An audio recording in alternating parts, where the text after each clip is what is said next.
দর্শক, কল্পনা করুন, একটি দেশের সবচেয়ে গুরুত্বপূর্ণ বিমানবন্দরটিতে একজন উপদেষ্টা বা মন্ত্রীর হ্যান্ড ব্যাগেজ স্ক্যান করা হচ্ছে।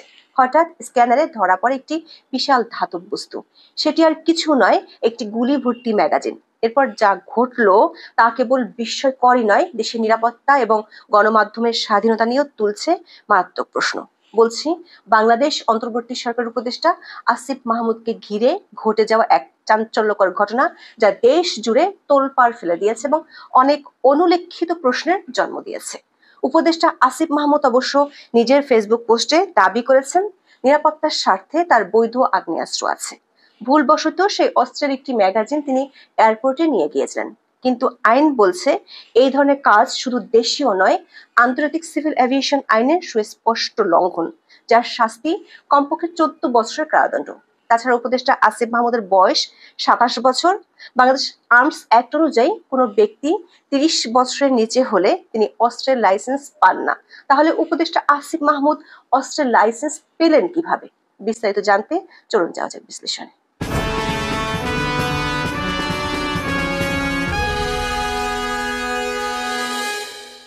আসিফ মাহমুদ সজীব ভুঁইয়া বাংলাদেশের অন্তর্বর্তী সরকারের যুব ক্রীড়া মন্ত্রণালয় এবং স্থানীয় সরকার, পল্লী উন্নয়ন ও সমবায় মন্ত্রণালয়ের দায়িত্বপ্রাপ্ত উপদেষ্টা। এরই মধ্যে তিনি অনেকগুলো বিতর্কের জন্ম দিয়েছেন, যে কারণে তাকে অনেকে শিশু উপদেষ্টাও উপাধি দিয়েছেন। তবে তার এবারের বিতর্ক আগের বিতর্কগুলোকে ছাড়িয়ে গেছে। 29 জুন সকালে মরক্কোর মারাকেশে ইসলামিক দেশগুলো সংস্থা ওআইসি এর যুব আন্তর্জাতিক প্রোগ্রামে একটি বৈঠকে যোগ দিতে যাচ্ছিলেন। তিনি তার কূটনৈতিক পাসপোর্ট ব্যবহার করে তুর্কি এয়ারলাইন্সের ফ্লাইট নাম্বার টিকে 713 ধরার জন্য 9 নম্বর বোর্ডিং ব্রিজে শনাক্তকরণ ও নিরাপত্তা বা আইএনএস চেক পয়েন্টে ছিলেন। প্রথম চেক পয়েন্টটি অবলীলায় পার হয়ে যান উপদেষ্টা আসিফ মাহমুদ ও তার সঙ্গীরা। কিন্তু দ্বিতীয় চেকপোস্টে স্ক্যান মেশিনে তার হ্যান্ডব্যাগে একটি বড় ধাতব বস্তু ধরা পড়ে। নিরাপত্তা কর্মীরা তাকে ব্যাগটি দেখানোর জন্য বলেন, আর তখনই বেরিয়ে আসে গুলি ভর্তি ম্যাগাজিন।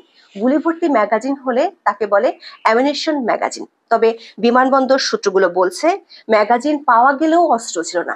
উপদেষ্টা আসিফ মাহমুদও তার ফেসবুক পোস্টে জানিয়েছেন, তিনি অস্ত্র বাসায় রেখে এসেছিলেন। এমন অনভিপ্রেত ঘটনায় চেকপোস্টের কর্মকর্তারা বিব্রতকর পরিস্থিতিতে পড়ে যান। বিমানবন্দরে তাৎক্ষণিকভাবে জ্যেষ্ঠ নিরাপত্তা কর্মকর্তাদের ডাকা হয়, কিন্তু এরপর যা ঘটলো তা ছিল অপ্রত্যাশিত। বাংলাদেশের নিরাপত্তা সংস্থাগুলো আসিফ মাহমুদের প্রতি অত্যন্ত নমনীয় আচরণ করে। তাকে আটক করা বা জিজ্ঞাসাবাদ করার কোনো চেষ্টা করা হয়নি। উল্টো তাকে তুর্কি এয়ারলাইন্সের ফ্লাইটে উঠতে দেওয়া হয়। এমনকি তার ব্যক্তিগত সচিব মোহাম্মদ আবুল হাসানকে কোনো জিজ্ঞাসাবাদ বা আটক ছাড়াই বিমানবন্দর ত্যাগ করার অনুমতি দেওয়া হয়। জানা গেছে, একজন সচিব বিমানবন্দরে এসে পরিস্থিতি সামাল দেন এবং ম্যাগাজিনটি নিজের হেফাজতে নেন। এরপর আসিফ মাহমুদকে গ্রিন চ্যানেলের মাধ্যমে বিমানে উঠতে সাহায্য করা হয়।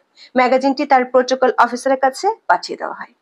আসিফ মাহমুদ দাবি করেন, তিনি ভুলবশত ম্যাগাজিনটি ব্যাগে রেখে এসেছিলেন এবং এর জন্য দুঃখ প্রকাশ করেন। তিনি বলেন, তাড়াহুড়ার কারণে এটি একটি অনিচ্ছাকৃত ঘটনা। নিজের ফেসবুক পোস্টে তিনি দাবি করেছেন, নিরাপত্তার স্বার্থে আমার লাইসেন্স করা বৈধ অস্ত্র আছে। গণ-অভ্যুত্থানের নেতৃত্বের উপরে যেভাবে হত্যা চেষ্টা চালানো হয়েছে, কয়েক দফা তাতে রাখাটাই স্বাভাবিক। যখন সরকারি প্রোটোকল বা সিকিউরিটি থাকে না, তখন নিজের এবং পরিবারের নিরাপত্তা নিশ্চিতের উদ্দেশ্যে লাইসেন্সড অস্ত্র রাখা।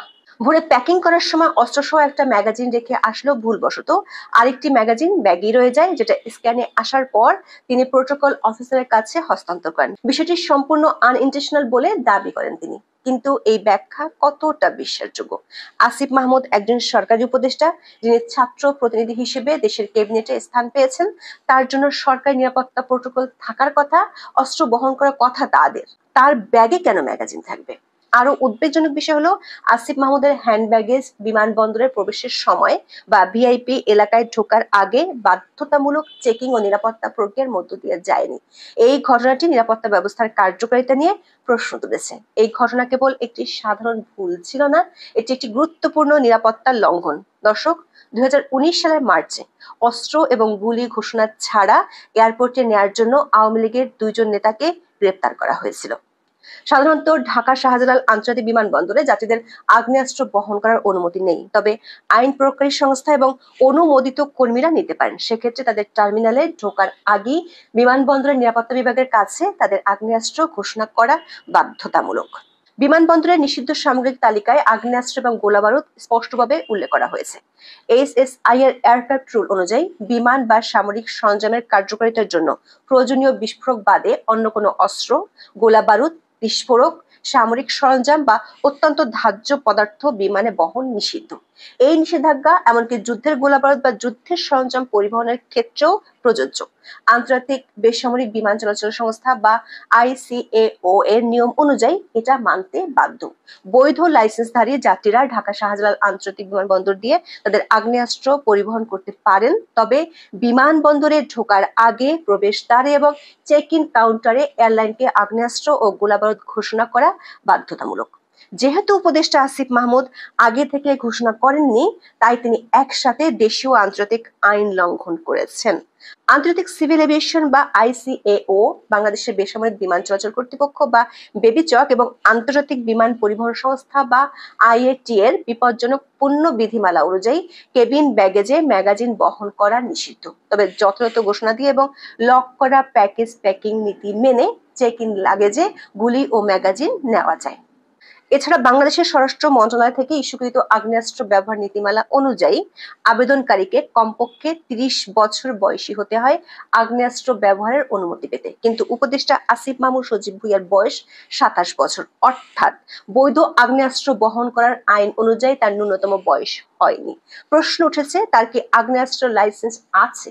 ম্যাগাজিনটি তার দেহরক্ষীর ব্যাগ থেকে নয়, তার নিজের ব্যাগ থেকেই উদ্ধার করা হয়েছিল। তাহলে কি বলা যায় না যে তিনি গুলি বহন করছিলেন? বৈধ অস্ত্রের লাইসেন্স পেতে আবেদনকারীকে আর্থিকভাবে যথেষ্ট সক্ষম হতে হয়, টিন সার্টিফিকেট থাকতে হয় এবং সরকারকে মোটা অঙ্কের রাজস্ব দিতে হয়। আসিফ মাহমুদের বয়স ও আর্থিক সক্ষমতা অনুযায়ী তার ব্যাগে বৈধ অস্ত্র ও গুলি থাকার কথা নয়। এই ঘটনার সবচেয়ে উদ্বেগজনক দিকটি হলো সংবাদ প্রকাশের পর যা ঘটলো। প্রথমে ঢাকা পোস্ট নামের একটি গণমাধ্যম এই সংবাদ প্রচার করে, কিন্তু মাত্র 5 মিনিটের মধ্যে এই নিউজটি ঢাকা পোস্টের ওয়েবসাইট সহ অন্যান্য জায়গা থেকে সরিয়ে দেওয়া হয়। সংবাদ ফাঁসকারী একজন রিপোর্টার তাদের একটি মেসেঞ্জার গ্রুপে দাবি করেছেন নিউজটি 5 মিনিটও রাখা সম্ভব হয়নি। এটি প্রশ্ন তুলেছে, আসিফ মাহমুদ কি এতটাই ক্ষমতাবান যে মাত্র 5 মিনিটই তিনি তার বিরুদ্ধে হওয়া সংবাদ সরিয়ে দিতে পারেন? ডক্টর ইউনূসের সরকার বরাবরই দাবি করে আসছে দেশে এখন স্বাধীন সাংবাদিকতার বাম্পার ফলন হচ্ছে, অথচ একজন উপদেষ্টার ঘটনা যেটি তিনি নিজেও স্বীকার করেছেন সেটি মাত্র 5 মিনিটে সরিয়ে নিচ্ছে গণমাধ্যমগুলো। তাহলে বাংলাদেশ 2.0-তে গণমাধ্যমের স্বাধীনতা কোথায় গেল? উপদেষ্টা আসিফ মাহমুদ অবশ্য ফেসবুকে লিখেছেন, চাপ দিয়ে নিউজ সরানোর অভিযোগ সম্পূর্ণ মিথ্যে। উপদেষ্টা আসিফ মাহমুদের ব্যাগে ম্যাগাজিন উদ্ধারের এই ঘটনা কেবল একটি বিচ্ছিন্ন ঘটনা নয়, এটি দেশের নিরাপত্তা ব্যবস্থার দুর্বলতা, উচ্চপদস্থ কর্মকর্তাদের জবাবদিহিতার অভাব এবং গণমাধ্যমের স্বাধীনতার উপর হস্তক্ষেপের মতো গভীর সমস্যাগুলোকে চোখে আঙুল দিয়ে দেখিয়ে দিচ্ছে। কেন একজন উপদেষ্টা, যিনি আইন অনুযায়ী আগ্নেয়াস্ত্র বহনের উপযুক্ত নন, তার ব্যাগে এমন বস্তু পাওয়া গেল? কেন তাকে জিজ্ঞাসাবাদ করা হলো না? কেন সংবাদগুলো এভাবে গায়েব করে দেওয়া হলো? তার চেয়ে বড় প্রশ্ন, প্রথম চেকিং এর সময় যেভাবে ধরা পড়েনি সেভাবে যদি দ্বিতীয় চেকিংয়েও ধরা না পড়তো, তাহলে মরক্কো এয়ারপোর্টে নেমে কি হতো সেটা ভাবা যায়?